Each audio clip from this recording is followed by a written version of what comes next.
Deep Talks, the detox for your mind by Deep Trivedi. Hello and welcome to Deep Talks, the detox for your mind. We hope you are having a beautiful morning because it is just about to get wonderful. This morning, we are going to discuss how you can get rid of involvement and expectations, which are the root of all sorrows, and how the ability to accept is magic. To expect is to doubt yourself.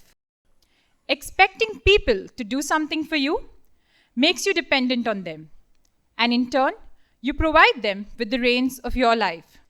But when you stop living with expectations, involvement, and attachment, you begin to accept life and all its possibilities.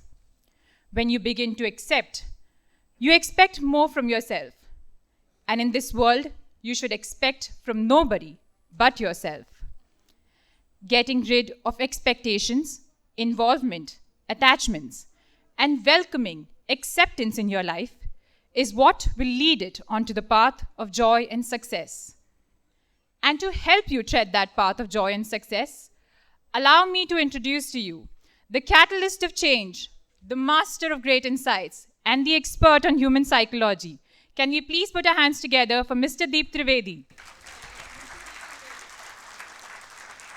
Hello, मैं आप लोगों का स्वागत करता हूं और आज हमारी यात्रा में यहाँ से शुरू करते हैं। मनुष्य जीवन का मकसद कांच की तरह साफ है कि वो सुख और सफलता चाहता है, और इसमें भी कोई दो राय नहीं हो सकती कि हर मनुष्य सुखी और सफल होने के लिए अपनी पूरी ताकत लगाता है, अपनी पूरी जी जान लगाता है। लेकिन इससे भी बड़ा सत्य यह है कि मनुष्य अपनी तमाम कोशिशों के बावजूद जैसे जैसे जीवन में आगे बढ़ता जाता है, उसे एहसास होता चला जाता है कि जीवन दुख है, जीवन कष्ट है, जीवन झंझट है, और उसको पूरी तरह से यकीन न भी आए तो आसपास सबके जीवन देख के उसे अच्छे से यह बात जहन में बैठ जाती कि जीवन झमेला है, जीवन झंझट है, जीवन दुख है, जीवन कष्टों का सिलसिला है। और सच कहूं तो साइकोलॉजिकली ये मान लेना, यह ऐसा सोचना ही एक तरीके का सुसाइड है। तो जीवन हर मनुष्य का अनुभव है कि झंझट है, कष्ट है, दुख है, लेकिन वास्तव में जीवन ऐसा है नहीं। दरअसल मनुष्य जीवन आनंद, शांति, सुकून, मस्ती के अनुभव करने का नाम है, और एकमात्र मनुष्य है जो ऐसे अनुभव कर सकता। सुख और सफलता के अनुभव सिर्फ मनुष्य कर सकता, न कोई चांद तारा, न कोई जानवर, न कोई पेड़ पौधा ये अनुभव कर सकता। आनंद, मस्ती, शांति और सुकून पे मनुष्य का एकाधिकार है, और ये उसके अलावा प्रकृति में कोई नहीं कर सकता। इसलिए यह मान लेना कि जीवन दुख है, कष्ट है, संकट है, असफलता का नाम है, ये एक तरीके का सुसाइड है, साइकोलॉजिकल सुसाइड है। तो फिर मनुष्य अपने इस एकाधिकार से वंचित क्यों है? सवाल यह उठता है कि ये तो मान लिया और ये हम सब जानते हैं कि मनुष्य सुखी हो सकता, सफल हो सकता, आनंदित हो सकता, तो फिर वो अपने इस एकाधिकार से वंचित क्यों है? सीधी सी बात है, गलत शिक्षाओं के कारण और गलत सोच के कारण। अब मैं पहले गलत शिक्षाओं की चर्चा करूं या गलत सोच की चर्चा करूं, मैं आपका ध्यान जीवन क्या है उसके साइकोलॉजिकल पहलुओं पर ले जाना चाहता हूं। जीवन का सत्य क्या है ये आपको बताना चाहता हूं। और जीवन का सत्य बड़ा सीधा और साफ है, और ये भी हम सदियों से सुनते आ रहे हैं। हम माने या न माने, हर आने जाने वाले व्यक्ति को देखकर हमें इस सत्य का बार बार एहसास होता है कि मनुष्य अकेला आता है और अकेला जाता है। मनुष्य के साथ न तो कोई आता है और ना ही कोई जाता है। ये हम सबका अनुभव है। लेकिन उससे भी बड़ा साइकोलॉजिकल सत्य यह है कि मनुष्य भले ही अकेला आता, भले ही अकेला जाता, लेकिन अकेला रहता नहीं है। इस बात को थोड़ा अच्छे से समझ लेना कि यह सत्य है कि मनुष्य अकेला आता, अकेला जाता, लेकिन उससे भी बड़ा सत्य यह है कि मनुष्य अकेला रहता नहीं है। कोई भी मनुष्य हो, कैसा भी मनुष्य हो, किसी भी युग का मनुष्य हो, वो हजारों हजारों चीजों, व्यक्तियों और वस्तुओं के साथ रहता है। उसका भी परिवार होता है। हर व्यक्ति का अपना एक परिवार होता है। उसके दोस्त होते हैं, उसके चाहने वाले होते हैं, उसके गुरुजन होते हैं, उसके बॉस होते हैं, उसके एम्प्लॉय होते हैं, समाज होती, शिक्षा होती, उसके पास हजारों सामान होते। इन तमाम वस्तुओं के साथ हर मनुष्य रहता है। और थोड़ा सा गौर करना कि शुरू शुरू में हर कोई बड़े उत्साह से अपने आसपास की चीजों को बढ़ाता चला जाता है। नए नए रिश्ते जोड़ने को बड़ा उत्सुक रहता है। नए नए सामान लाने को बड़ा उत्सुक रहता है। नई नई सोच और विचार लाने को बड़ा उत्साही रहता है। लेकिन जैसे जैसे वो जीवन में आगे बढ़ता और थोड़ा सा अगर उसमें होश बना रहता, बेहोश हो तो बात नहीं, लेकिन जिसमें भी थोड़ा होश बना रहता, उसका यह अनुभव पक्का है कि जितना सामान इकट्ठा किया है, जितने रिश्ते नाते यार दोस्त हैं, जो भी परिवार है, वही जान की जंजाल है। ये हर एक का अनुभव है, थोड़ा सा होश में आ जाए तो। चारों ओर जो भी जिनके साथ रहता, एक समय के बाद उसका यह अनुभव पक्का हो जाता कि जो भी सामान उसने इकट्ठा किया है, जो भी रिश्ते उसने बनाए हैं, जो कुछ भी वो कर रहा है, जिन लोगों के साथ वो रह रहा है, अगर वे न होते तो जीवन में थोड़ी शांति सुकून ज्यादा होती। इस कारण से जिन जिन लोगों ने यह अनुभव किया, उन्होंने जल्दीबाजी में यह कह दिया कि संसार आगे, संसार में रहना दुख का मूल है, और वे लोग संसार छोड़ के ही भाग गए। ये सबको मालूम है। और ऐसे संसार छोड़ के भागने वालों को हम सन्यासियों के नाम से जानते हैं। किसी भी धर्म के हों, किसी भी समाज के हों, और किसी भी युग के हों, हर युग में ऐसे ज्ञानी पैदा हुए हैं जो ये कहते कि तुम अनुभव करो, अपने भीतर झांको, संसार आगे, जीवन दुख है, रिश्ते माया है, भागो। और वे भाग गए। दूसरी तरफ हर संसारी उनकी बात सुनता, सदियों से सुनता, और अपने रोज रोज के जीवन में अनुभव भी करता। उनकी बात में कहीं ना कहीं थोड़ी बहुत सच्चाई है, वो अनुभव करता, लेकिन भागने की हिम्मत नहीं जुटा पाता, भागता भी नहीं, रिश्ते बनाना कम भी नहीं करता, वस्तुएं लाना कम नहीं करता, जीवन के सामान कम नहीं करता, ज्ञान बटोरना कम नहीं करता, बढ़ाता जाता और साथ साथ में अनुभव भी करता जाता। कि ये सब झमेला है, ये सब दुख का कारण है, क्योंकि हर चीज से, हर व्यक्ति से, हर मनुष्य का अनुभव है कि दुख उत्पन्न हो रहा है। हर रिश्तों के कारण मनुष्य संकट में आ रहा है, हर रिश्ते उसको दुख दे रहे हैं, वो भी जानता, वो भी समझता, लेकिन छोड़ते नहीं बनता। लेकिन सच कहूं तो इन दोनों में से किसी को भी साइकोलॉजी का ज्ञान नहीं है।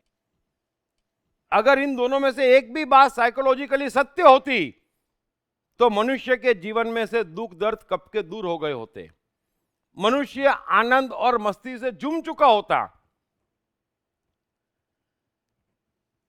लेकिन ऐसा हुआ नहीं और ऐसा हो नहीं रहा है। उसका कारण भी बिल्कुल साफ है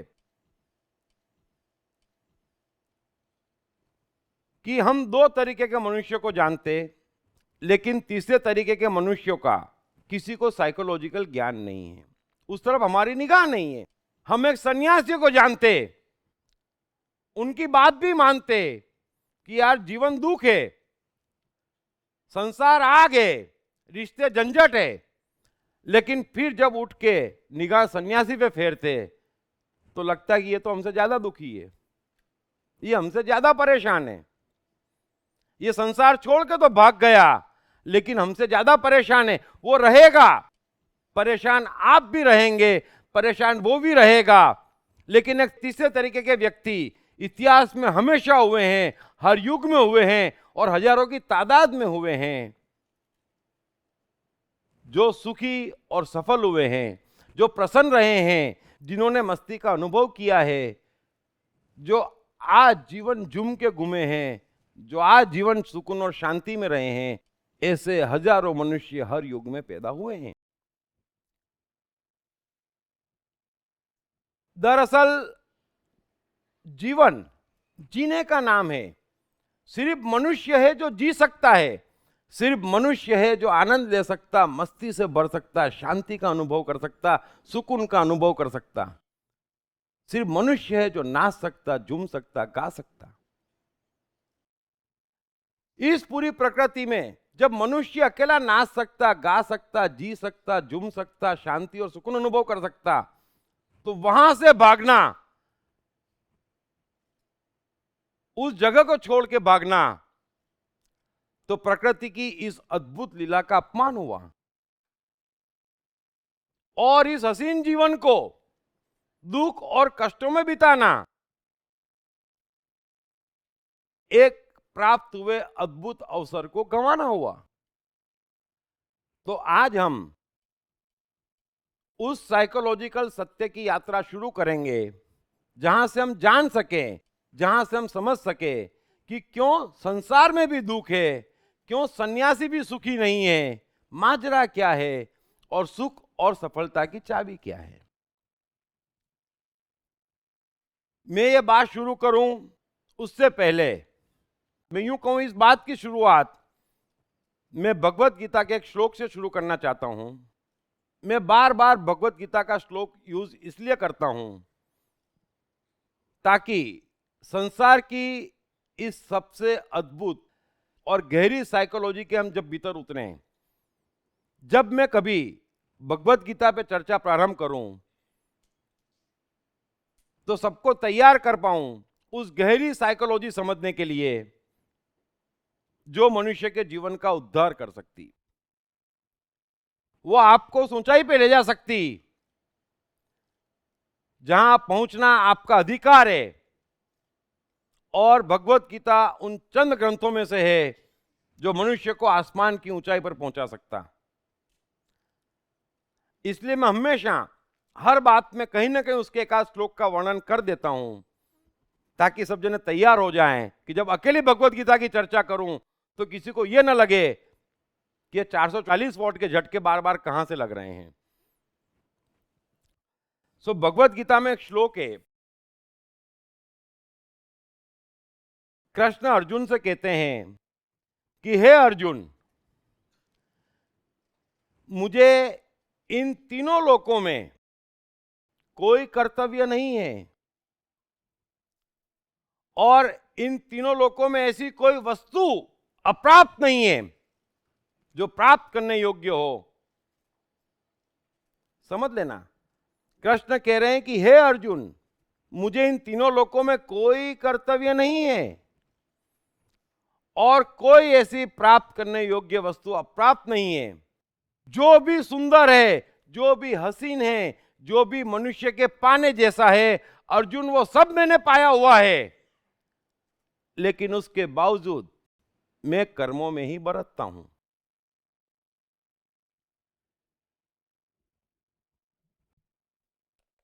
इसके आगे कृष्ण कहते हैं कि कोई भी मनुष्य क्षण भर को भी बिना कर्म के नहीं रह सकता। बिना कर्म किए तो मनुष्य अपनी स्वाभाविक क्रियाओं का निर्वाह भी नहीं कर सकता। यह श्लोक दरअसल चाबी है संसार के तमाम दुखों के कारण खोजने की। तो कृष्ण क्या कह रहे हैं?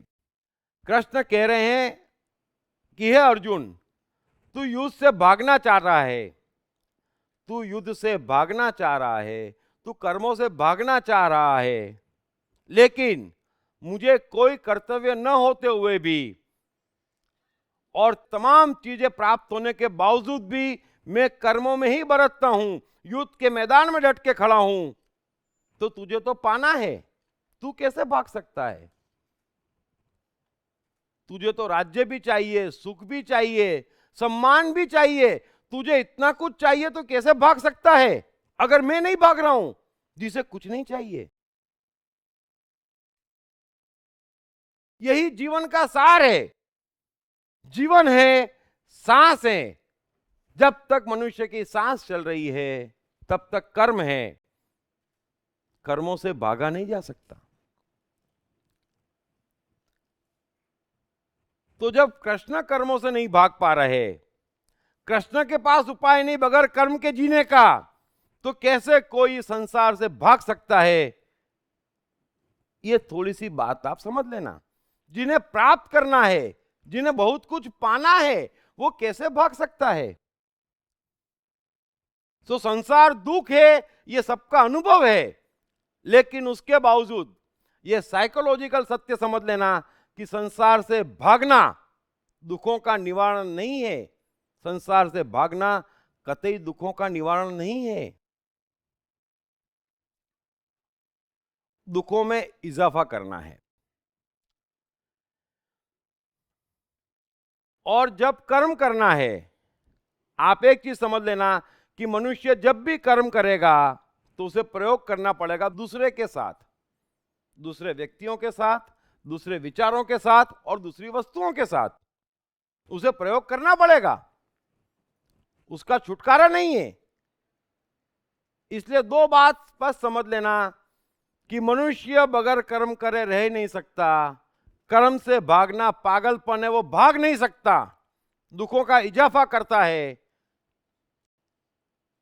और जब कर्म करेगा तो उसे प्रयोग करने पड़ेंगे, दूसरों के साथ रहना पड़ेगा, दूसरे विचार ओढ़ने पड़ेंगे, दूसरे साजो सामान खरीदने पड़ेंगे, उनके साथ भी रहना पड़ेगा। उसका भी कोई उपाय नहीं है। कृष्ण कहां भागे? कृष्ण किस चीज से भागे? कृष्ण कहीं नहीं भागे। कृष्ण से बड़ा ज्ञानी इतिहास में खोजना मुश्किल है। ये भागने की शिक्षा देने वाले, संसार को आग बताने वाले कृष्ण से ज्यादा ज्ञानी तो नहीं है।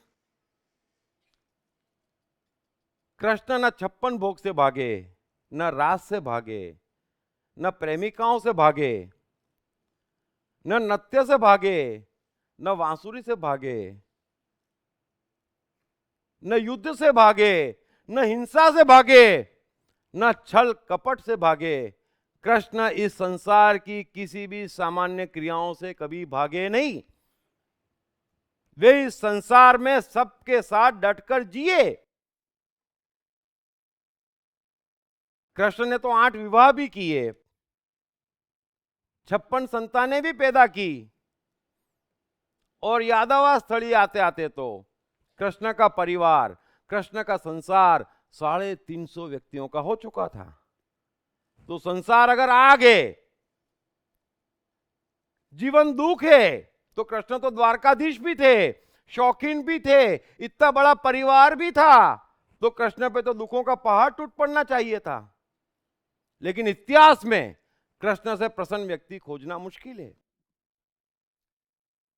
इसीलिए कृष्ण अर्जुन से कह रहे हैं कि हे अर्जुन, मुझे इन तीनों लोकों में न तो कोई कर्तव्य है, न कोई प्राप्त करने योग्य वस्तु अप्राप्त है, फिर भी जीवन का नियम है, उसमें अल्टरनेट नहीं है।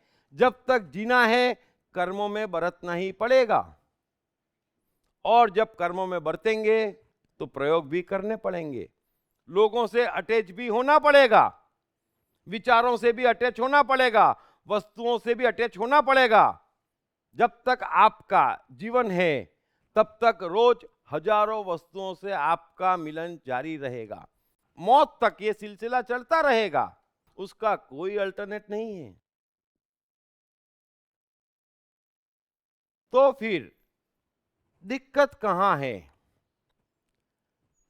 तो सीधी बात समझ लेना कि वस्तुओं से अटैच होने में, व्यक्तियों से अटैच होने में, विचारों से अटैच होने में कोई बुराई नहीं है। लेकिन समस्या अटैच होने के तरीके में है। यह समझ लेना आप कि कोई मनुष्य जब तक जीवन है बगैर अटैचमेंट के नहीं रह सकता। इसलिए अटैचमेंट में कहीं कोई बुराई नहीं है, लेकिन अटैच होने के तरीके में बुराई है। और मनुष्य किसी भी व्यक्ति, किसी भी वस्तु, किसी भी विचार, किसी भी चीज से अटैच दो तरीके से हो सकता, एक प्रेम पूर्वक और दूसरा इन्वॉल्व होकर। अब प्रेम पूर्वक अटैच होना हजारों लाखों में एक को आता है, और वो हजारों और लाखों में एक हमेशा से सुखी और सफल रहे। सवाल ये नहीं है कि आप किस चीज से अटैच हो रहे हैं, सवाल ये नहीं है कि आप क्या कर रहे हैं। अगर प्रेम पूर्वक अटैचमेंट की आपके पास आर्ट आ गई तो जीवन में कोई चीज कभी दुख नहीं दे सकती। लेकिन अधिकांश मनुष्य इन्वॉल्व हो जाता। अब इन्वॉल्वमेंट क्या है इस पे आऊं उससे पहले मैं आपको प्रेम क्या है यह समझाने की कोशिश करूं। हालांकि प्रेम आज का विषय नहीं है, फिर भी इन्वॉल्वमेंट क्या है यह समझने के लिए थोड़ा सा प्रेम की गहराई में जाना जरूरी है। तो जो प्रेमी होता वो किसी भी चीज से जब अटैच होता तो हमेशा स्वार्थ से परे होता, वो हमेशा स्वार्थ से परे होता, लाभ हानि की नहीं सोचता, नफे नुकसान की नहीं सोचता। ये प्रेमी का पहला लक्षण है। दूसरी बात, प्रेमी जानता है कि जीना मुझे है, और जो भी मेरे कांटेक्ट में आ रहा है, चाहे वस्तु हो, व्यक्ति हो, विचार हो, अनुभव हो, कुछ भी हो, उसका धन्यवाद है, क्योंकि वो मुझे जीने में सहारा दे रहा है। ये प्रेमी जानता। कृष्ण के कांटेक्ट में 56 भोग भी आते हैं तो कृष्ण 56 भोग का भी धन्यवाद मानते कि चलो मेरे 2 घंटे हसीन गए, मजा आ गया। ये 56 भोग का एहसान है। तो प्रेमी हमेशा ध्यान रखना कि वो जानता है, क्योंकि उसका कुछ जाता नहीं है, वो जब भी मिलता, जिससे मिलता, आनंद उत्पन्न करने की कला जानता है, क्योंकि वो प्रेमी है। इसलिए हमेशा उसके सामने जो भी चीज आ जाएगी वो धन्यवाद के भाव से भर जाता। तीसरा लक्षण है प्रेमी का कि वो पक्षपात रहित होता है। वो जब भी जिससे मिलता उसे बराबरी का समझता, अपने से भी पक्षपात नहीं करता कि मेरा नुकसान है इसका नुकसान, नहीं, दोनों बराबरी पर ही हैं।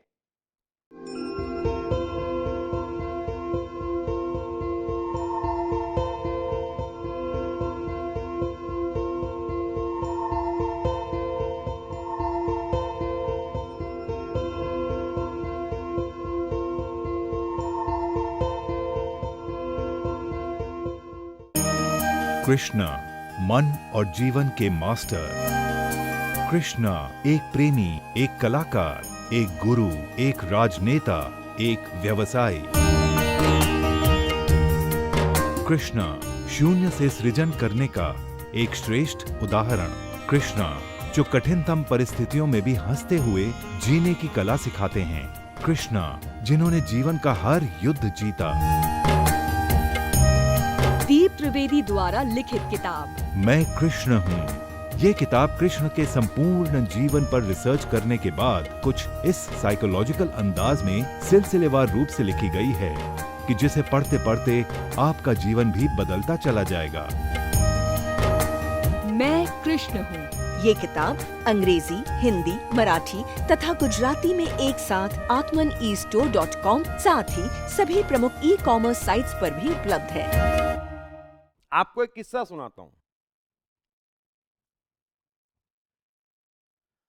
हस्तिनापुर में कृष्ण की भीष्म पितामह से बहस हो गई। अब जब बहस रंग लाई तो पितामह ने सीधी बात पूछी, अच्छा कृष्ण तू बता, तेरे हिसाब से धर्म की परिभाषा क्या है? तो कृष्ण ने पितामह की तरफ मुस्कुरा के देखा और बोले बता दूं? बोले बताइए। मैं जानना चाहता हूं कि आपके धर्म की परिभाषा क्या है? तो कृष्ण ने कहा मेरे धर्म की परिभाषा बिल्कुल सीधी और साफ है। अगर एक व्यक्ति परिवार के लिए संकट हो जाए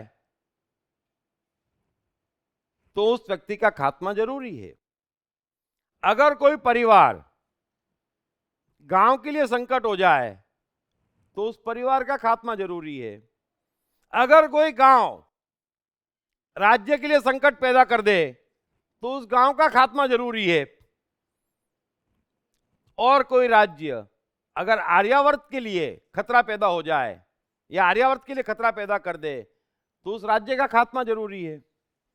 ये मेरी बड़ी सीधी और सादी धर्म की परिभाषा है, लेकिन पितामह आपसे अप्लाई नहीं होगी। सीधी बात है। जिंदगी गुजर गई। भीष्म कभी दुर्योधन के सामने बोल नहीं पाए। तो कृष्ण कह रहे हैं कि मेरा परिवार भी क्यों न हो, और कृष्ण ने करके दिखाया है कि पक्षपात रहित जो चीज खतरा हो जाए मनुष्यता के लिए, फिर उसमें अपना पराया नहीं, उसका खात्मा जरूरी है। ऐसे ही प्रेमी व्यक्ति हमेशा हर एक की इंडिविजुअलिटी बनाए रखता। आप बड़ा ध्यान से समझ लेना प्रेमी के लक्षण, क्योंकि दूसरा हर हाल में दूसरा है, चाहे व्यक्ति हो, चाहे वस्तु हो, चाहे विचार हो। इसलिए प्रेमी व्यक्ति कभी भी किसी चीज को जबरदस्ती बदलने की कोशिश नहीं करता। और एक और लक्षण अगर मैं प्रेमी का बताऊं तो वो अपना तो समझता है पर अधिकार नहीं जमाता। मोटा मोटी तौर पर मैंने चंद लक्षण आपको प्रेमी व्यक्ति के बताए, तो जिसमें यह लक्षण हैं और जितनी जल्दी यह गुण मनुष्य पैदा करता और जिन जिन ने ये गुण पैदा किए हैं वो हर हाल में, हर जगह, हर एक से प्रसन्न रहे हैं। उनके जीवन में कुछ भी आया गया, वो किसी से भी मिले, हमेशा आनंद ही उत्पन्न हुआ है। लेकिन अब मैं सीधे इन्वॉल्वमेंट पे आता हूं। जब से मनुष्य अस्तित्व में आया है परेशान है। अपने इस एक इन्वॉल्वमेंट के स्वभाव के कारण, इन्वॉल्व होने की आदत के कारण सदियों से मनुष्य परेशान है और अपनी परेशानी का कोई समाधान वो नहीं खोज पाया और समझ भी नहीं पाया कि उसके सारे दुखों की जड़ ये इन्वॉल्वमेंट है।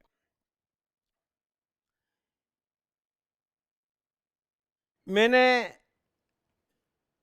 कई बार बताया है कि मनुष्य के शरीर में मन और बुद्धि दो अलग अलग वस्तु मौजूद है।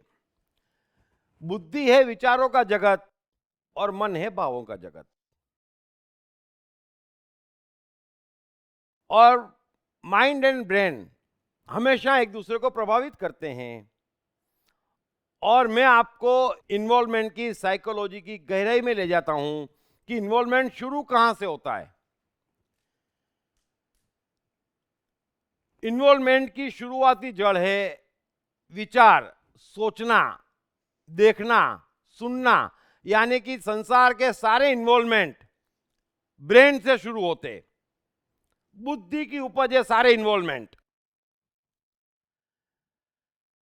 मनुष्य का दिमाग सोचता, देखता, समझने की कोशिश करता, फिर धीरे धीरे चंद विचारों के प्रति दृढ़ हो जाता वो, और जिन विचारों के प्रति वो दृढ़ हो जाता उनके प्रति वो पक्षपात से भर जाता। ये समझ लेना, विचारों के प्रति दृढ़ता उसे चुनाव की आदत लगाती, वो चुनाव करने लग जाता।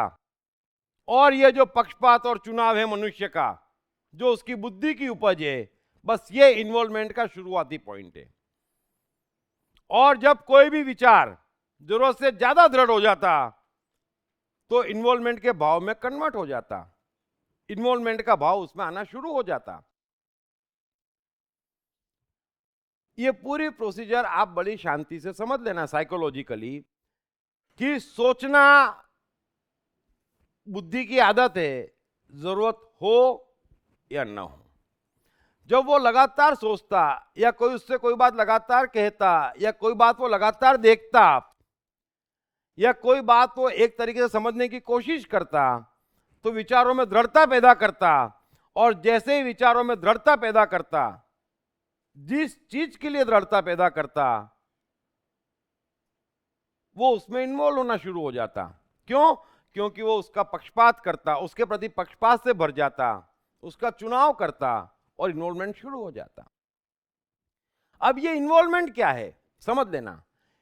इन्वॉल्वमेंट का भाव है उस वस्तु, उस व्यक्ति या उस विचार को अपना मानना। तो जिन जिन के प्रति मनुष्य के विचारों में दृढ़ता उत्पन्न होती जाती, वो उन चीजों को अपना मानना शुरू करता। और फिर ऐसा करते करते मनुष्य अपनी दुनिया बना लेता है एक अलग से। आप देखना, हर मनुष्य की अपनी एक अलग दुनिया है, जिसमें उसका परिवार है, उसके चाहने वाले हैं, उसके दोस्त हैं, उसके विचार हैं, कुछ वस्तुएं हैं, कुछ साजो सामान हैं। ये सब उसका परिवार है, ये सब उसकी दुनिया है जो बढ़ा रहा है, बढ़ाता चला जा रहा है। बढ़ कहां से रही है? ये बढ़ रही है पक्षपात और चुनाव से, और बाद में उसमें इन्वॉल्व हो जाता। और इन्वॉल्व होते ही वो सोचता कि ये मेरी है, ये मेरा है। बस अब सवाल ये उठता है, बड़े गौर से समझना, कि मनुष्य अकेला आता और अकेला जाता, कोई उसका हो नहीं सकता और वो किसी का हो नहीं सकता।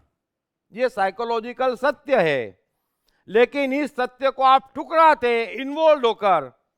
मैंने पहले ही कहा कि प्रेमी अपना तो मानता पर अधिकार नहीं जमाता, वो अपना तो सबको मानता बिना पक्षपात के, लेकिन आप पक्षपात पूर्वक अपना मानते, और जिसको पक्षपात पूर्वक अपना मानते उसमें इन्वॉल्व हो जाते। अब जिनके प्रति इन्वॉल्वमेंट से भर जाते, उनके सुख दुख से दुखी होना शुरू हो जाते। ये गजब का खेल है। समझ लेना इस बात को, कि आप जिन जिन के प्रति इन्वॉल्व होना शुरू हो जाते, उनके सुख दुख से दुखी होना शुरू हो जाते। अब ये जीवन वैसे ही संघर्ष का नाम है। अज्ञानता के कारण यहां हर मनुष्य ने अपने लिए वैसी हजारों झंझटें खड़ी की हुई है। वो बेचारा उन सुख दुखों से ही नहीं निपट पा रहा है, और ये जो अपना एक संसार बना लिया 40, 50, 100, 200 आदमी का, उनके दुख और झेलता रहता है। परिस्थिति बड़ी खतरनाक हो चुकी है। आप गौर करना, रोज हजारों एक्सीडेंट होते, रोज हजारों आदमी मरते, कितने लोग भूखे सोते, संसार में कितना कितना कष्ट है, लेकिन आपको कभी कोई फर्क नहीं पड़ रहा है। लेकिन अपने पे खरोंच आ जाती तो आप पूरा का पूरा हिल जाते। ये इन्वॉल्वमेंट के कारण है। आप जिस जिस व्यक्ति में जितना जितना इन्वॉल्व हैं, उसके सुख दुख आप झेलते हैं और झेल रहे हैं। अब अपने सुख दुख झेलना मुश्किल, अपनी झंझटों से निकलना मुश्किल, अज्ञानता के कारण जीवन वैसे ही भटक गया है। अंधकार में भटकने के कारण हजारों लफड़े वैसे ही हर मनुष्य ने खड़े कर रखे हैं।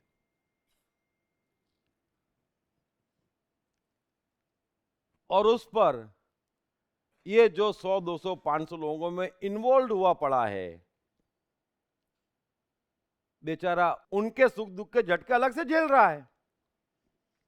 अब इतना बड़ा झमेला है तो रोज कहीं ना कहीं किसी न किसी को कुछ ना कुछ तो होगा।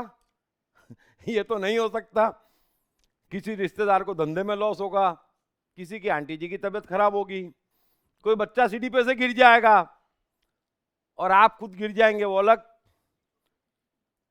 अब इतने दुख आप सुबह से जब शुरू होते, आपकी दिनचर्या शुरू होती, तो टीवी के समाचार और न्यूज़पेपर के समाचार तो अपनी जगह रह जाते, आपकी अपनी दुनिया के समाचार आना शुरू हो जाते। वो माता जी क्या ये प्रॉब्लम है, वो भोजी क्या ऐसा हो गया, आप दुखी, हर चीज से दुखी, जहां जहां इन्वॉल्वमेंट है वहां वहां आप दुखी। अब इतने झटके कोई मनुष्य कायदे से सह नहीं सकता, ये भी क्रेडिट है, वरना पागलों को भी शौक देने की एक सीमा होती है। कितने झटके, हमारे अपने झटके और जिनको हम अपना कहते हैं उनके झटके भी हर मनुष्य झेलता है। और बाहर कुछ भी हो जाए, उसके अपनों की जो उसने दुनिया बना रखी है, उसके बाहर आसमानी सुल्तानी हो जाए, उसे फर्क नहीं पड़ता है। ये चाहे जो हो, मनुष्य का लक्षण तो नहीं है। और फिर आश्चर्य की बात यह है कि पक्की साइकोलॉजी का नॉलेज बहुत कम है। फिर ऐसे जो भावनाशील मनुष्य हैं, आपने देखे होंगे अक्सर, कुछ लोग स्वयं भी होंगे, जो स्वयं होंगे उनको बुरा भी लगेगा, लेकिन ऐसे भावनाशील लोगों को, ऐसे हमदर्द लोगों को बड़ा अच्छा माना जाता है। अरे क्या कमाल का आदमी है, मेरे को इतना हुआ, बेचारी की आंख से आंसू आ गए। अब ये टोटल लायबिलिटी है। आप जीवन में कभी गौर करना कि ये जो जितना इन्वॉल्व है वो टोटल लायबिलिटी है, किसी काम के नहीं है, परेशानी की जड़ है, खुद भी होते, दूसरे को भी करते, और बड़ा मजा आता। इतना घाटे का सौदा हम करते कि घर में एक आदमी की कोई परेशानी आ गई, समझो एक आदमी को हाथ में लग गए, खून बह रहा है, तो वो तो परेशान है पक्का, उसमें कोई कुछ नहीं कर सकता। अब मानो उसकी परेशानी 20 है, तो जो 3 आदमी देख रहे हैं ना, वो भी दुखी हो जाते, दुख का इजाफा हो रहा है। फिर उनको दुखी देख के जिसका हाथ कटा वो और दुखी हो जाता, अरे वो उसको और दुखी देख के वो और दुखी हो जाते। ऐसे भावनाशील मनुष्य होते और भूल ही जाते कि बेचारे को अस्पताल ले जाना है, इतने दुखी हो जाते। कई बार आपने देखा होगा, घर में जो बहुत भावनाशील मनुष्य है उनको चेक करना, कहीं से टेलीग्राम आ जाता, कहीं से टेलीफोन आ जाता कि आपकी माताजी की तबीयत खराब है, हॉस्पिटलाइज है, चक्कर आना शुरू हो जाते। उनको 2-3 जनों को मिलकर संभालना पड़ता, हल्की हल्की बीमारी लग जाती, किसी तरह मरते मारते माताजी के पास पहुंचते, पहुंचते पहुंचते बेचारे इतना दुखी हो जाते और तबीयत इतनी बिगड़ जाती कि पड़ोस के बेड में भर्ती हो जाते। थोड़े दिनों बाद माता जी ठीक होकर निकल जाती और ऐसी भावनाशील हसीन बच्ची की सेवा में लग जाती। ये भावनाशील लोग हैं। जीवन में गौर करना, आप साइकोलॉजी एक सत्य है, कहते ही सिद्ध होती। ये परेशानी की जड़ है। आपकी मान्यता का साइकोलॉजी पर कोई असर नहीं हो रहा है। आप लाख मान लें कि भावना तो होनी चाहिए, होनी तो चाहिए, अगर परिणाम लाए तो दुख में इजाफा करे, कष्ट दे, तो भावना नहीं है, वो इन्वॉल्वमेंट है, वो प्रेम नहीं है। इसलिए आज के बाद आप गौर करना कि घर में जो बच्चा, जो व्यक्ति आपको कम संवेदनशील मालूम पड़ता, आपको लगता कि इसमें संवेदना ही नहीं है, कम संवेदनशील मालूम पड़ता, एन वक्त पे हर मुसीबत में वही काम आता, आज के बाद आप गौर कर लेना अपने यहां, वो कम संवेदनशील नहीं है, वो प्रेमी है। वो जानता है जीवन का प्लस माइनस, कि मेरे हाथ में कुछ करने को होगा तो कर लूंगा, अगर नहीं ही कर सकता तो डबल नुकसान क्यों करूं? तुम तो मर ही रहे हो, मैं और मरूं?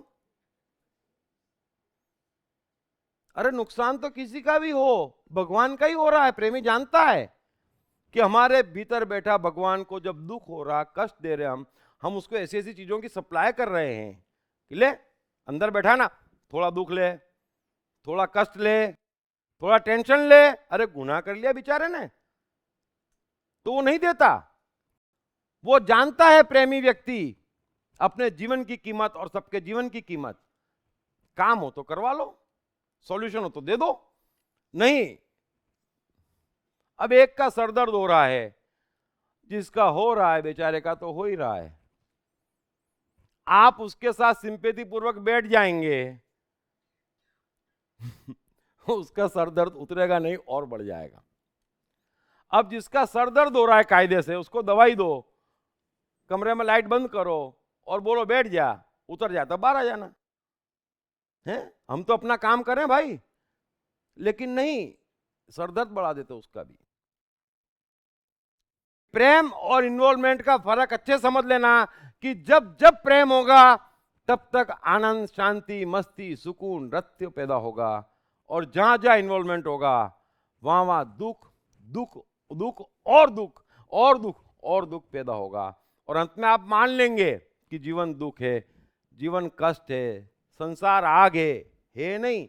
आपने इन्वॉल्व होकर जो अपना संसार बनाया है वो आग है, संसार आग नहीं है।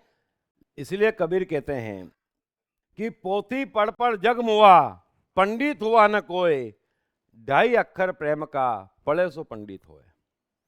तो जो प्रेम के मैंने 5 प्रमुख लक्षण बताए, बस उस प्रेम को जो व्यक्ति जितना अंदर ले आएगा, वो अपना संसार कितना ही बढ़ा ले, कोई फर्क आने वाला नहीं है। प्रेमी के लक्षण बताने हैं तो मैं आपको 2 उदाहरण देता हूं, ऐतिहासिक उदाहरण और ऐतिहासिक पुरुषों के उदाहरण।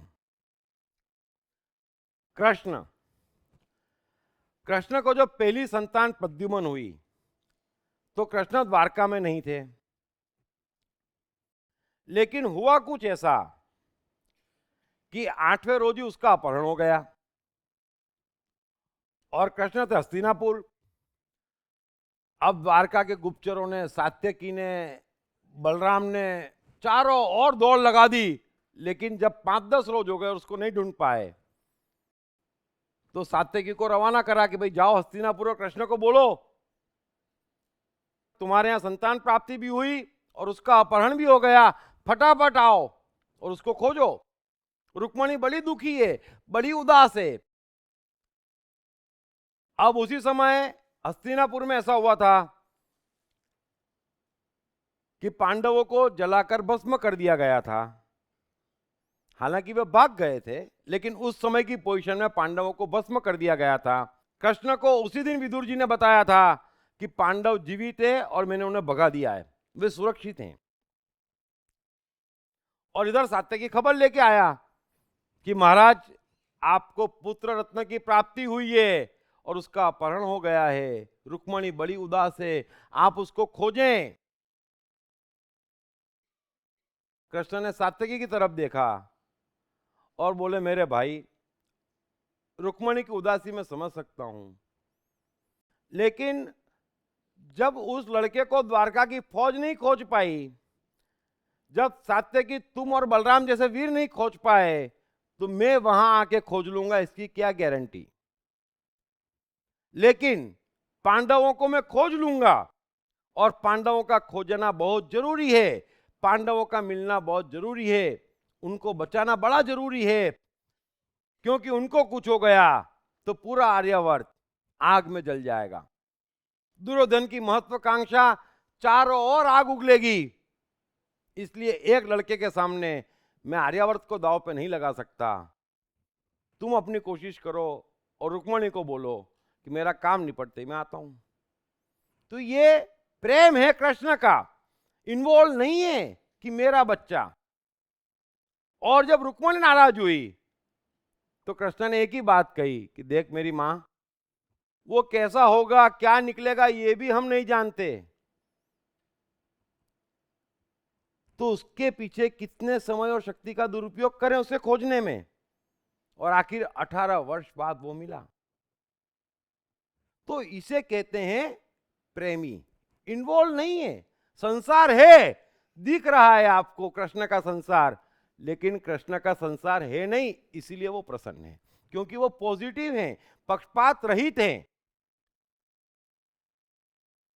जब बुद्ध को पुत्र रत्न की प्राप्ति हुई, पहला पुत्र अगेन राहुल, तो पत्नी यशोधरा ने बुद्ध की गोद में रखना चाहा, लेकिन बुद्ध तो निरस व्यक्ति, उन्होंने कोई भाव नहीं दिया और उठ के चल दिए। कोई भी मां परेशान हो जाए, लेकिन ये निरसता है, ये उदासीनता है। अभी बड़ा तो होए, कुछ खिलने लायक तो होए, अभी मां की जरूरत है, मां के पास बैठा है, और मेरे मन में वैसे सन्यास का भूत सवार है। तो बुद्ध अपनी दुनिया से नहीं आए, इसका मतलब ये नहीं कि जो जगत को प्रेम करते बुद्ध कृष्ण, वो अपने परिवार से तो प्रेम करते ही करते, लेकिन प्रेम और इन्वॉल्वमेंट का फर्क। खैर, फिर थोड़ा समझें, मुसीबत यहीं खत्म नहीं होती।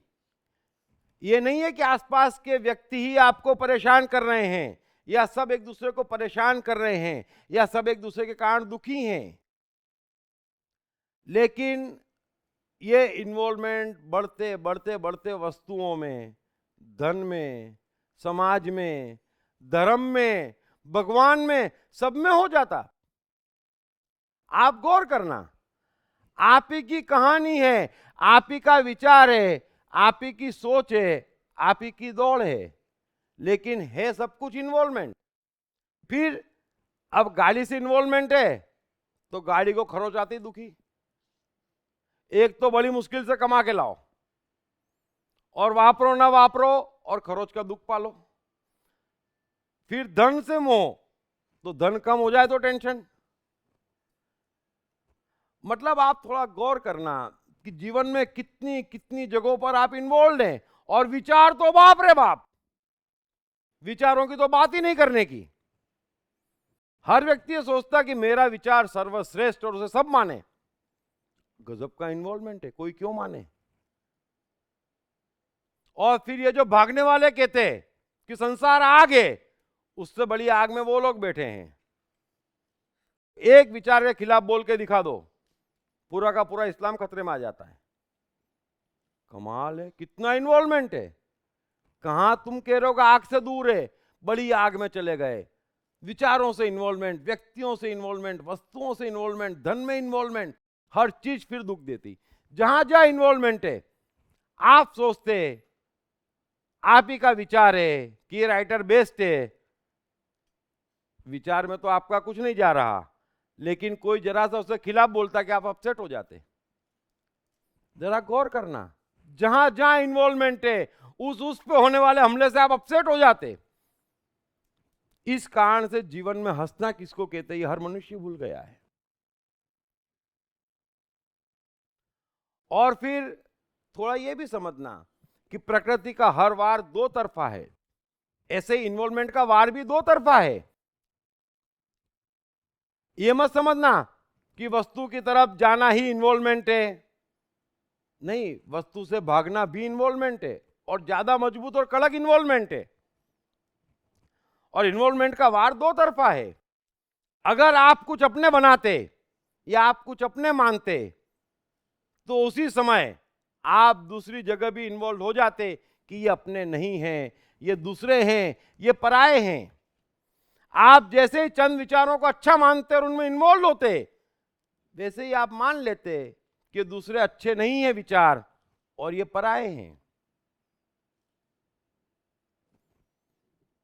गौर करना, जीवन में रोज रोज गौर करना।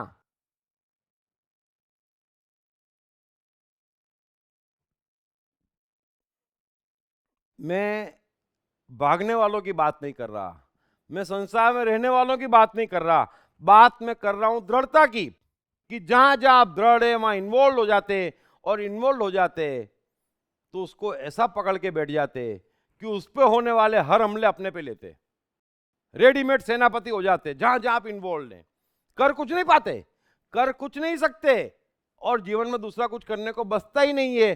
जो जितना इन्वॉल्व है उतना उस इन्वॉल्वमेंट के आगे पीछे गुम गुम के सिर्फ मौत का इंतजार कर रहा है। और जैसा कि मैंने बताया कि इन्वॉल्वमेंट का वार दो तरफा है। तो जैसे ही आप किसी चीज को अपनी बनाते, और गौर करना, धर्म गुरुओं में, समाजों में ये बड़ी आसानी से देखने को मिलता।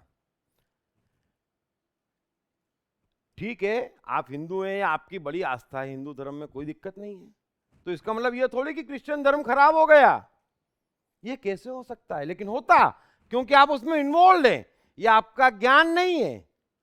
समझ लेना एक चीज, वैसे ही आप चंद लोगों में इन्वॉल्व हैं तो दूसरे लोग आपको खराब नजर आ ही जाते। ये सीधी सी बात है। आपने कोई क्राइटेरिया बना लिया कि ऐसा ऐसा ऐसा ऐसा व्यक्ति अच्छा है, तो जो ऐसा ऐसा ऐसा नहीं है वो खराब है। आप दोनों जगह इन्वॉल्व होते और दोनों से डिस्टर्ब होते। समझ लेना, अगर कोई हिंदू धर्म पे हमला करे तो भी डिस्टर्ब, दूसरे धर्म की तारीफ करे तो भी डिस्टर्ब। ये क्या हाल बना रखा है आपने अपना। कितने विचार, कितनी वस्तु, कितने व्यक्ति, हंस ही नहीं सकते, संभव ही नहीं है। मस्ती किसको कहते, शांति किसको कहते, सुकून किसको कहते, मीरा का नृत्य किसको कहते, माइकल जैक्सन का नृत्य किसको कहते, समझ ही नहीं सकते, क्योंकि गजब का इन्वॉल्वमेंट है। और ये इन्वॉल्वमेंट नफरत पैदा कर रहा है, क्योंकि कुछ लोगों के प्रति प्रेम इन्वॉल्वमेंट है, और अगर कुछ लोगों से प्रेम है तो बाकियों से नफरत है। ये समझ लेना, आप भीतर झांक लेना, आप ये डिनाई नहीं कर सकते आप।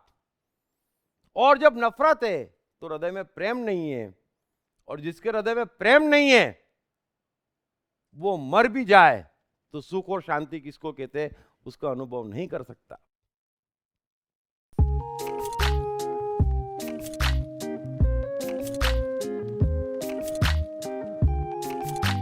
हाय, मेरा नाम शील कुमार अवस्थी है और मैं बैंक में काम करता हूँ as a senior manager. My name is Omkar Kulkarni and I'm a engineering student. मेरा नाम जयराम प्रसाद है, मैं सेल्फ एम्प्लॉयड हूँ। मैंने इनकी बुक पढ़ी I am the mind. Sir ने I am the mind book में बहुत क्लियरली मेंशन किया है कि माइंड किस तरीके से वर्क करता है, कैसे प्रॉब्लम्स को क्रिएट करता है और इसका सोल्यूशन क्या है लाइफ में। It's a really great book that I've come across in so many years. I've read many books but this one stands apart. इस पुस्तक की सरल भाषा, साधारण ढंग से मन का क्लासिफिकेशन ने मुझे बहुत प्रभावित किया है। I have read the book. It clearly identifies, explains the difference between your brain and the mind. All the 7 states of the mind are clearly defined in that book and that's the best thing about the book. So it's a very nice book written in a very clear language. मेरा तो मानना है, मैं मन हूँ पुस्तक, हर व्यक्ति को पढ़ना चाहिए। ये जिंदगी को आसान बनाने का सरलतम तरीका है। अगर ये आई एम द माइंड एक बार समझ में आ गई, it is going to make the magic in the life.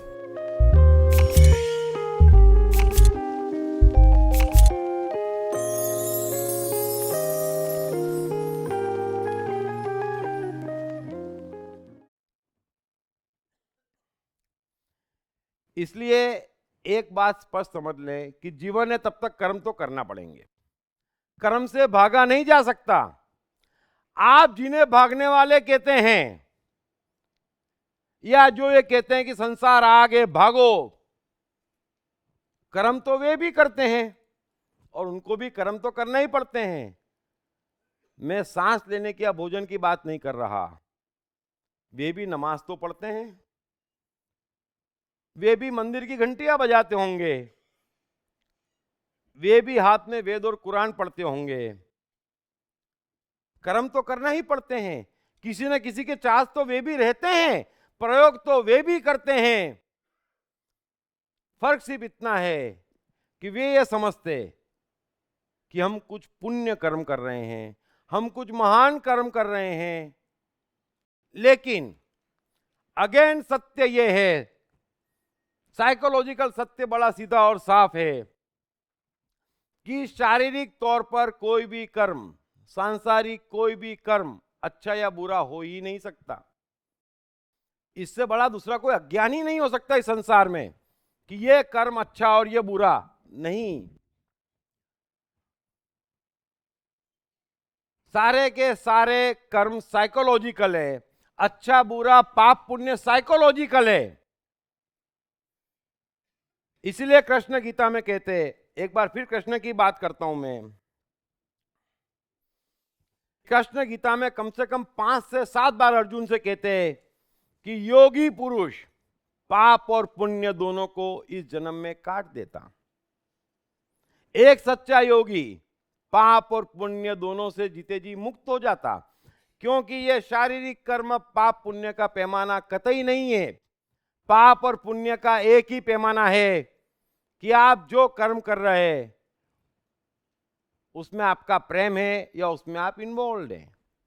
आप क्या कर रहे हैं, आप कैसे हैं, आप कौन हैं, इसका रत्ती भर साइकोलॉजी पे प्रभाव नहीं पड़ रहा, आपके जीवन पे प्रभाव नहीं पड़ रहा, प्रकृति पे प्रभाव नहीं पड़ रहा, शरीर से आप क्या कर रहे हैं। और इस सत्य से अनजान होने के कारण और इस सत्य में बार बार भ्रमित किए जाने के कारण मनुष्य के जहन में से दुख निकल ही नहीं रहे हैं।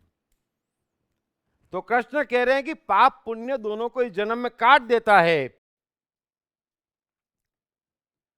तो पाप पुण्य का क्राइटेरिया एक ही है कि आपका अटैचमेंट प्रेम से है कि इन्वॉल्वमेंट से है। फिर कृष्ण आगे गीता में एक बार यह भी कहते हैं कि हे अर्जुन, ये सर्वव्यापी परमात्मा न तो मनुष्य के पाप कर्मों की न ही पुण्य कर्मों की रचना करता है, और ना ही ये सर्वव्यापी परमात्मा मनुष्य के पाप कर्मों को ही ग्रहण करता है न पुण्य कर्मों को ही ग्रहण करता है। परमात्मा को क्या पड़ी है आपके पाप ग्रहण करने की या पुण्य ग्रहण करने की? उसके पास दूसरे काम नहीं है। कैसी छोटी बात करते हैं। साइकोलॉजी समझना कि वास्तव में आप अकेले आते, आप अकेले जाते। परमात्मा आपके किसी कर्मों को ग्रहण नहीं कर रहा है।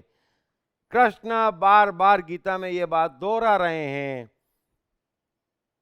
अगर आप कर्म प्रेमपूर्ण वातावरण में कर रहे हैं, प्रेम की कला सीख गए हैं, तो आपको हर कर्म से आनंद उत्पन्न हो रहा है, मस्ती शांति और सुकून उत्पन्न हो रहा है। यह आपका फल है। अगर आप इन्वॉल्व होके कर रहे हैं तो दुख उत्पन्न हो रहा है, टेंशन उत्पन्न हो रहा है, झमेले हो रहे हैं, वो भी आपके अपने कर्मों का फल है। परमात्मा को इससे कुछ भी लेना देना नहीं है। समझ लेना बड़ा स्पष्ट। आपकी अपनी आर्ट है, जीवन आपको गुजारना है। प्रेम की कला सीख जाएंगे, प्रेम के गुण डेवलप करेंगे तो जीवन आपका सुख शांति सफलता से भर जाएगा। इन्वॉल्व होकर जिएंगे, प्रेम की कला नहीं सीखेंगे तो जीवन आपका बर्बाद हो जाएगा। ये सीधी और साफ बात कृष्ण गीता में कह रहे हैं। इसलिए पाप पुण्य भी अपने पुरता है। अगर मैं प्रेम की कला सीखता हूं और अपना जीवन बनाता हूं तो ये मेरे लिए पुण्य हो गया, नहीं सीखता तो पाप के भंवरों में मैं फंसा पड़ा हूं। ये सीधी और साफ बात है। अतः आप संसारी हैं या सन्यासी हैं, आप धनपति हैं या गरीब हैं, आप आस्तिक हैं या नास्तिक हैं, आप बड़ी बड़ी डिग्रियां लेके बैठे हैं, या अनपढ़ हैं, इस चीज का आपके जीवन पे रत्ती भर प्रभाव नहीं पड़ रहा है, क्योंकि ये सारी बातें साइकोलॉजी के दायरे में नहीं आ रही है। साइकोलॉजी का जो एंगल है वो प्रेम और इन्वॉल्वमेंट से चल रहा है। अगर आपके पास जो भी है, जैसा भी है, आप जहां पर भी है, वहां पर आपका जो संबंध है वो सबसे प्रेमपूर्ण है, तब जो है वो सोना है। और अगर नहीं है, इन्वॉल्वमेंट है, तो कितने ही बड़े बड़े पारस आपने इकट्ठे कर रखे हों, सबके सब कंकर हैं। और ये इन्वॉल्वमेंट की मार हमेशा ध्यान रखना, मैं बार बार कहता हूं कि दो तरफा है। किसी चीज की तरफ भागना, किसी को पवित्र मानना, किसी को अच्छा मानना, किसी को अपना मानना भी इन्वॉल्वमेंट है। और किसी को गलत मानना, किसी को पापी मानना, किसी को दुश्मन मानना भी इन्वॉल्वमेंट है। और आप देखना, सच तो यह है कि नेगेटिव इन्वॉल्वमेंट ज्यादा पावरफुल है। हर व्यक्ति अपने जीवन में गौर करे, आप खबर अपनों की भी रखते और परायों की भी रखते ना। दोस्त से ज्यादा आप दुश्मन की खबर रखते, क्या कर रहा होगा है? आप गौर करना, जीवन में आप अपनों से ज्यादा परायों की चिंता करते हैं। अपनों की खुशी ठीक है, लेकिन पराया खुश नहीं होना चाहिए, चिंता करते हैं। यह आपका इन्वॉल्वमेंट है जो आपको बिजी रखता और जो आपको परेशान करता। अब आप उसको दुश्मन मान रहे हैं, वो बढ़ गया, वो भी आपकी परेशानी का कारण हो गया। कमाल कमाल के खिलौने हमने पैदा किए हैं इन्वॉल्वमेंट के कारण। हम अपने को इतना विकृत कर चुके हैं कि हमको कुछ कल्पना नहीं। मैं आपको एक किस्सा सुनाता हूं। एक सन्यासी था, उसके पास 8-10 शिष्य शिक्षा ग्रहण कर रहे थे। अब सन्यासी की एक आदत थी कि हर महीने उन्हें एक सबक सिखाया करता था वो।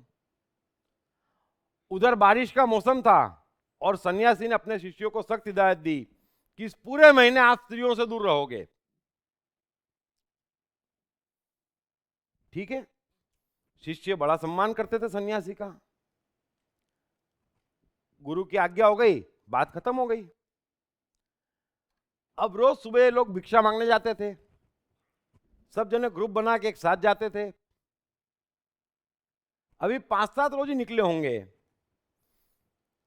कि एक दिन ऐसा हुआ कि एक नदी किनारे ये लोग जा धमके और नदी क्रॉस करके इनको सामने वाले गांव में जाना था। अब नदी पे बड़ा तेज उफान था और अभी उन्होंने नदी क्रॉस करना शुरू ही की, क्योंकि इन लोगों को तकलीफ नहीं थी, सब अच्छे तैराक थे और गुरु हर महीने एक सबक सिखाता था, तो तैरना भी सिखा चुका था।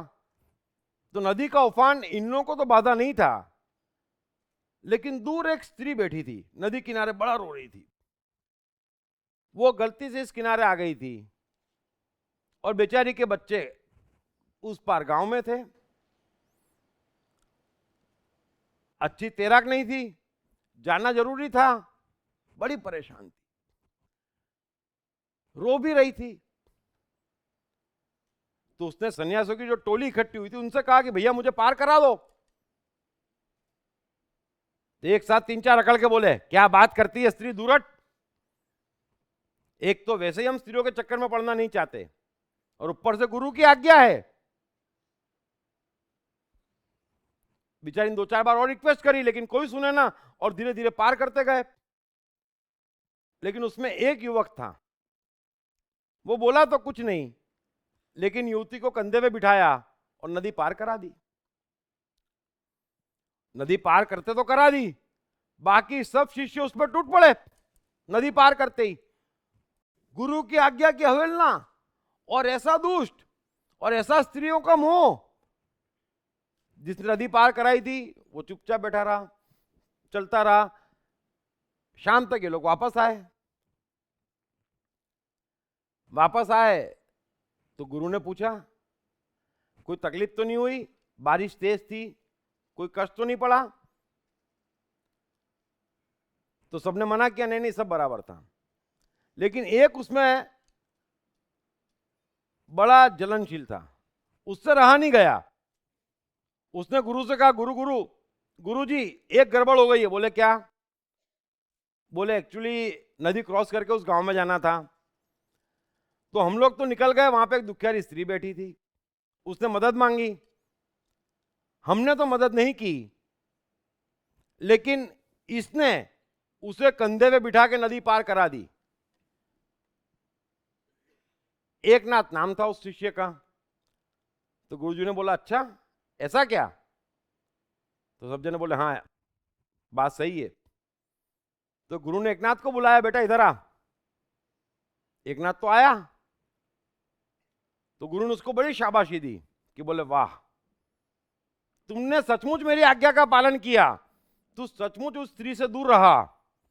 शिष्य तो सब चमक गए, बोले ये क्या बात हुई?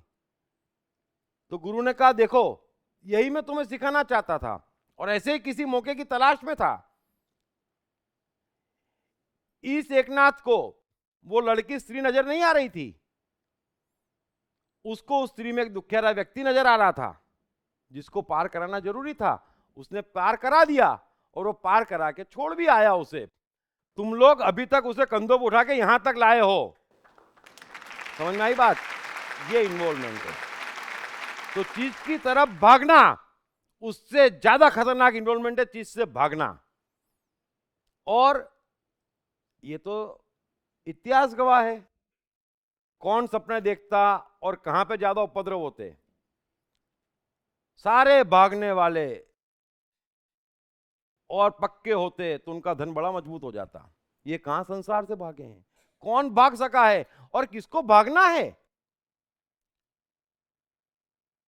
संसार से भागने का कोई उपाय नहीं है। और संसार में दुख होता तो कृष्ण जैसा मस्त आदमी कब का संसार छोड़ के भाग गया होता। तो रहना तो हमें संसार में ही है, लेकिन कमल की तरह रहना है। सीधी सी बात है। एक बात स्पष्ट समझ लेना कि कमल के पास कोई उपाय नहीं है कि वो पानी के बाहर रह सके। मनुष्य के पास कोई उपाय नहीं है कि वो संसार के बाहर रह सके। रहना तो संसार में है, लेकिन कमल की तरह। आपने नाव देखी है? नाव समुद्र किनारे, जब नाव किनारे पे होती तो कैसी होती? यूं पड़ी होती चुपचाप, है ना? कीचड़ में फंसी होती, पानी से दूर होती। लेकिन जैसे ही उसको पानी में डालते और नाव चलना शुरू होती पानी में, कि कैसी मस्त हो जाती। तो नाव को रहना तो पानी में ही है, समझ लेना। मनुष्य भी जो संसार में है वही मस्त है। रहना तो उसे भी पानी में है, लेकिन नाव को ध्यान रखना है कि पानी अंदर न घुस जाए, वरना खत्म। समझ गए? सीधी सी बात है। रहना तो हमको भी संसार में है, लेकिन जो अंदर घुस रहा है इन्वॉल्वमेंट के जरिए, वही सारे दुखों का मूल है। वरना इस संसार में दुख का प्रश्न ही नहीं है। और संसार से भागना तो संभव ही नहीं है। कोई भाग सकता नहीं। आप जहां जाएंगे वहां संसार तो रहेगा ही। संसार की परिभाषा चेंज हो सकती, संसार का स्ट्रक्चर चेंज हो सकता, सामान चेंज हो सकता, लेकिन संसार तो रहेगा। सो एक अंतिम किस्सा आपको सुनाता हूं राजा जनक का। ये काफी पुरानी बात है। उस समय एक महान सन्यासी थे और उनकी रेपुटेशन थी कि कोई भी उनके यहां शिक्षा लेने आए, वो 4-6 महीने में उसे बड़ी ऊंचाई पे पहुंचा देते थे। लेकिन हर एक के दिन फिरते हैं। तो एक अड़ियल सन्यासी उनके पास आ गया। वे लाख कोशिश करे, वो कुछ भी समझाए, वो समझने को तैयार ही नहीं। हर उपाय कर लिए, हर तरीके आजमा लिए सन्यासी ने, लेकिन वो सीखे ना, सुधरे ना, समझे ना। साल 1.5 साल निकल गया। सन्यासी को लगा भी मेरे बस का नहीं है। तो उसने उसको बुलाया कि देख भाई, मैं तो तुझे नहीं सिखा पाया, लेकिन एक चिट्ठी देता हूं, ये राजा जनक के नाम है। तू इस चिट्ठी को लेकर राजा जनक के पास जा वो पढ़ के समझ जाएंगे क्या है, बस वो तुझे सिखा देंगे, वही तुझे ज्ञान दे सकते। मैं तो फेल हो गया। शिष्य तो ये सुनते ही उछल पड़ा, राजा जनक। अब राजा जनक सीता के पिताजी थे, तो शिष्य तो एकदम चौंक गया, बोले राजा जनक। गुरु ने बोला हाँ। तब गुरु ने बोला तो चुप तो हो गया वो, लेकिन बाहर निकल के बड़ा बड़बड़ाया, क्योंकि उसने जनक के बारे में बहुत सुन रखा था। तो बोले अरे, रात भर मदिराओं में खेलने वाला, रात भर नृत्य देखने वाला, ये मुझे ज्ञान देगा? लगता है गुरु की उम्र हो गई, गुरु की खिसक गई है। लेकिन चलो ये आज्ञा दी है तो जाना तो पड़ेगा। तो निकल गया वो चिट्ठी लेके, पहुंच गया जनक के दरबार में। अब सन्यासी की चिट्ठी थी, तो इसकी बड़ी रेपुटेशन थी सन्यासी की जनक के दरबार में, तो उसे घुसने दिया गया। संध्या पहले जनक के वहां खड़ा कर दिया गया। तो जैसे ही वो जनक के मुख्य दरबार में गया, तो उसने देखा कि आहा, कई लोग बैठ के मदिरा पी रहे हैं, जनक महाराज यूं बैठे हुए हैं, कई नर्तकियां नाच रही है। सन्यासी तो बड़ा खुश हुआ, अरे मैं जानता था ये ऐसा है, ये तो गुरु ने गड़बड़ करी जो मुझे ज्ञान देने यहां भेज दिया। जनक ने पास में बुलाया, बोले बताइए क्या कहा है सन्यासी जी ने, मुझे क्या करना है? तो उसने चिट्ठी पकड़ाई, जनक ने चिट्ठी पढ़ी, सन्यासी को देखा, बोले समझ गया मैं तुम्हें क्या देना है मैं समझ गया, लेकिन एक काम करो मित्र, ये ज्ञान व्यान की बातें संध्या काली शोभा नहीं देती, सुबह उठ के करेंगे, अभी तो आनंद लो। तो सन्यासी की अकड़ तो आप जानते हैं। अरे बोले बात क्या कर रहे हो आप, वो तो गुरुजी की आज्ञा थी जो मैं यहां तक आ गया, वरना यहां पर पांव रखना हमारे धर्म के खिलाफ है, हम लोग ये सब नहीं करते, हम सन्यासी लोग हैं। जनक ने बोला जैसी आपकी मर्जी, विश्राम कीजिए, और क्या करूं मैं। तो उसने एक दो दरबान को बुलाया कि साहब इनको ठहरा दो। अब वो गया सन्यासी, ठहर तो गया, लेकिन मखमल का बिस्तर, रात भर नींद नहीं आई। सन्यासी और मखमल का बिस्तर, सन्यासी और ऐसी लग्जरी, बड़ा गुरु को कोसे कि गुरु को मैं ही मिला था। सुबह भी हो गई, वो फिर जनक के पास आ गया। जनक ने संदेशा भिजवाया, भाई थोड़ा इंतजार कर, नहाने धोने तो दे, फिर मिलता हूं तेरे से, देता हूं ज्ञान। लेकिन वो तो हर आधे घंटे में आ जाए।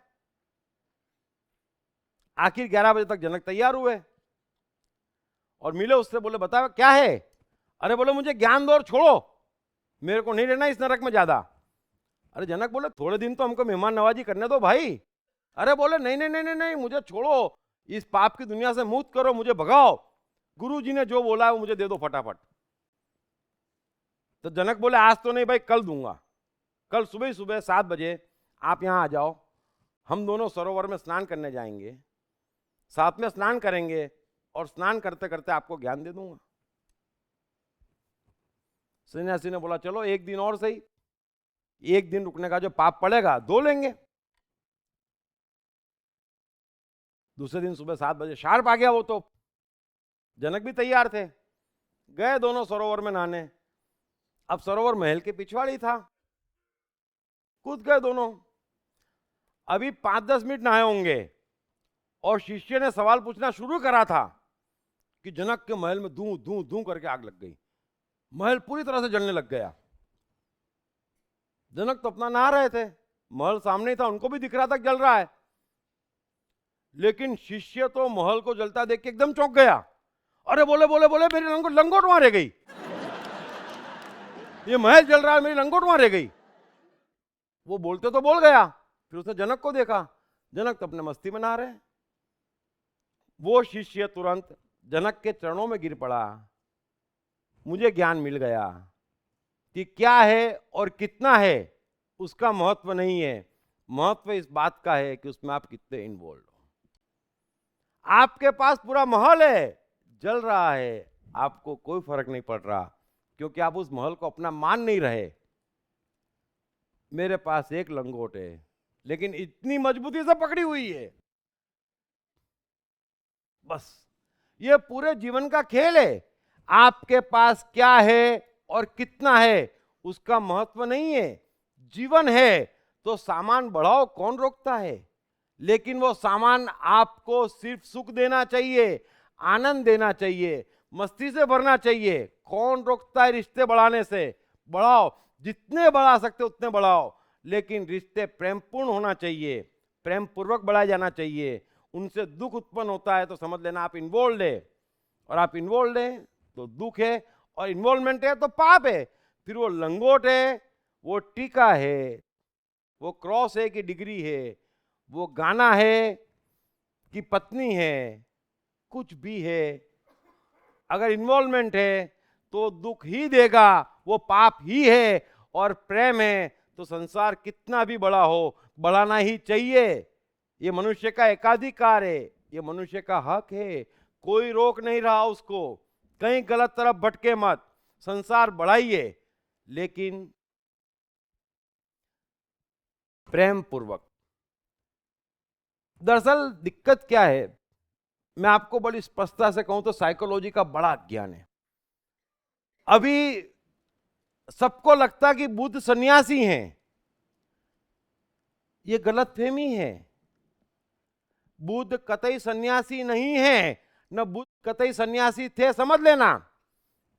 बुद्ध महल में ही रह रहे थे, लेकिन उन्होंने एक मृत्यु देखी, एक बीमार देखा, तो सोचा ज्ञान को उपलब्ध हुआ जाए, दुख का मूल खोजा जाए, तो महल छोड़कर भाग गए। मानता हूं महल छोड़कर भाग गए, लेकिन ये तो समझो कि जब भागे थे तब उनको ज्ञान नहीं था, अज्ञानता में भागे थे। फिर बुद्ध को ज्ञान उपलब्ध हुआ, और ज्ञान उपलब्ध होने के वर्षों बाद जब वो अपने गांव कपिलवस्तु गए तो अपने महल भी गए, अपनी पत्नी यशोधरा से भी मिले, और यशोधरा ने पूछा कि आपको क्या मिला, आपने क्या पाया, ये तो मैं नहीं जानती, लेकिन एक बात बताओ स्वामी कि जो आपको मिला क्या यह महल में नहीं मिल सकता था? बुद्ध ने कहा मिल सकता था, लेकिन उस समय इस बात का पता नहीं था, समझ लेना। तो पत्नी ने कहा, यशोधरा ने कहा कि अब लौट आओ। तो बोले जो मिला है वो ठहराव है, जहां है और जैसे ठहर जाना है, उसी में मजा है, वही प्रेम है। जो सामने है उसको अपनाना है। अब जब मिला, जब ज्ञान मिला,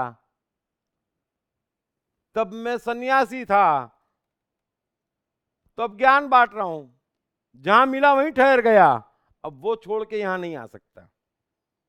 लेकिन पहले पता होता तो महल छोड़ के कतई ना जाता, क्योंकि महल है या जंगल है कोई फर्क नहीं है। फर्क एक ही है कि आप प्रेमी हैं या आप इन्वॉल्व है। एक छोटी सी लकीर यहां से यहां और आप ज्ञानी, और यहां से वहां और आप अज्ञानी, बाकी सारा का सारा भटकाव है। सो मेहरबानी कर आप इस इन्वॉल्वमेंट को समझें, इन्वॉल्वमेंट को बचें, ये दुखों का मूल है। Thank you very much, thank you very much.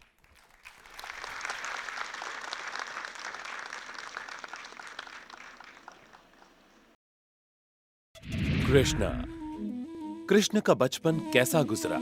Krishna Radha का प्यार क्या था? कृष्ण ने कितने विवाह किए? कृष्ण की चाइल्ड साइकोलॉजी क्या थी?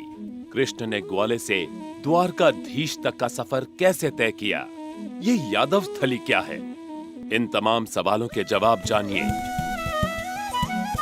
दीप त्रिवेदी द्वारा लिखित किताब मैं कृष्ण हूँ। ये किताब कृष्ण के संपूर्ण जीवन पर रिसर्च करने के बाद दीप त्रिवेदी द्वारा कुछ इस साइकोलॉजिकल अंदाज में सिलसिलेवार रूप से लिखी गई है कि जिसे पढ़ते पढ़ते आपका जीवन भी बदलता चला जाएगा। मैं कृष्ण हूँ। ये किताब अंग्रेजी, हिंदी, मराठी तथा गुजराती में एक साथ atmanestore.com साथ ही सभी प्रमुख ई-कॉमर्स साइट्स पर भी उपलब्ध है। दीप त्रिवेदी की मनुष्य के जीवन और उसकी साइकोलॉजी पर एक गहरी पकड़ है। मनुष्य जीवन के विभिन्न पहलुओं पर सर्वाधिक चर्चा करने का रिकॉर्ड भी उन्हीं के नाम पर है। मनुष्य जीवन का ऐसा कोई पहलू नहीं जिस पर उन्होंने खुलकर चर्चा ना की हो, जैसे कि path of life, personality, complex, guilt, love, expectation, partiality, acceptance, fear, hypocrisy, creativity, wealth, who is God, concentration, confusion, power of transformation, joy and success, mind and brain, day sleep, natural intelligence, change your future, ego, non-violence, freedom। तथा दीप talks ताओ ते चिंग के अंतर्गत दीप त्रिवेदी द्वारा मशहूर Chinese philosopher लाओ त्से के महान सूत्रों पर चर्चा, परिचय, समय, मन, सफलता, संकट, धर्म, राजनीति और दीप टॉक्स भगवद गीता के अंतर्गत जीवन की किसी भी समस्या से निपटने के लिए दीप त्रिवेदी द्वारा भगवद गीता के संपूर्ण 18 अध्याय पर चर्चा। आप ये तमाम डीवीडीज और सीडीज सुनकर अपना और अपने परिवार का जीवन बदल सकते हैं। ये तमाम डीवीडीज और सीडीज आत्मन ई स्टोर तथा अन्य सभी ई कॉमर्स साइट्स पर उपलब्ध हैं। जब भी कोई बच्चा पैदा होता, माता पिता बड़ी उम्मीद लगाते। ये जरूर एडिसन बनेगा, ये जरूर स्टीव जॉब्स बनेगा, ये जरूर सफल होगा। परंतु होता ऐसा कुछ नहीं। अधिकांश जीवन की चक्की में पिसकर रह जाते हैं। क्यों? सिर्फ गलत शिक्षा तथा गलत परवरिश के कारण, साइकोलॉजिकल अज्ञान के कारण। अतः बच्चों की साइकोलॉजी समझने हेतु एवं उनकी क्षमता निखारने हेतु आज ही खरीदें श्री दीप त्रिवेदी द्वारा लिखित किताब मैं मन हूँ। ये किताब atmanestore.com पर उपलब्ध है। सुनिए श्रीमद् भगवद गीता, कृष्ण और अर्जुन का अद्भुत संवाद, संपूर्ण 18 अध्याय। हरीश भिमानी, कृष्ण भूटानी, विष्णु शर्मा और अरविंद मेहरा की मधुर आवाजों में श्रीमद् भगवद गीता, विश्व का सबसे उच्चतम ज्ञान, हर समस्या का बस एक समाधान। 4 CD set now available at 20% discount. Only on Atman e-store and all other leading e-commerce sites. हर बच्चे में सफल और महान बनने की संभावना छिपी होती है। सवाल बच्चे द्वारा अपनी प्रतिभा को निखारने का तथा सही परवरिश पाने का ही होता है। दीप त्रिवेदी द्वारा लिखित रोचक ग्राफिक बुक्स पढ़िए। The story of Thomas Edison, अनपढ़ एडिसन के महान वैज्ञानिक बनने की दास्तान। नॉटिनेस टू ग्रेटनेस, स्टीव से स्टीव जॉब्स बनने की कहानी। हॉटी टू डॉन्टी, चाइल्ड साइकोलॉजी समझने हेतु शेर के बच्चे की कहानी। न सिर्फ बच्चों बल्कि हर माता पिता व टीचर के लिए भी आवश्यक ग्राफिक बुक्स हिंदी तथा अंग्रेजी में आत्मन ई स्टोर तथा अन्य सभी ई कॉमर्स साइट्स पर उपलब्ध।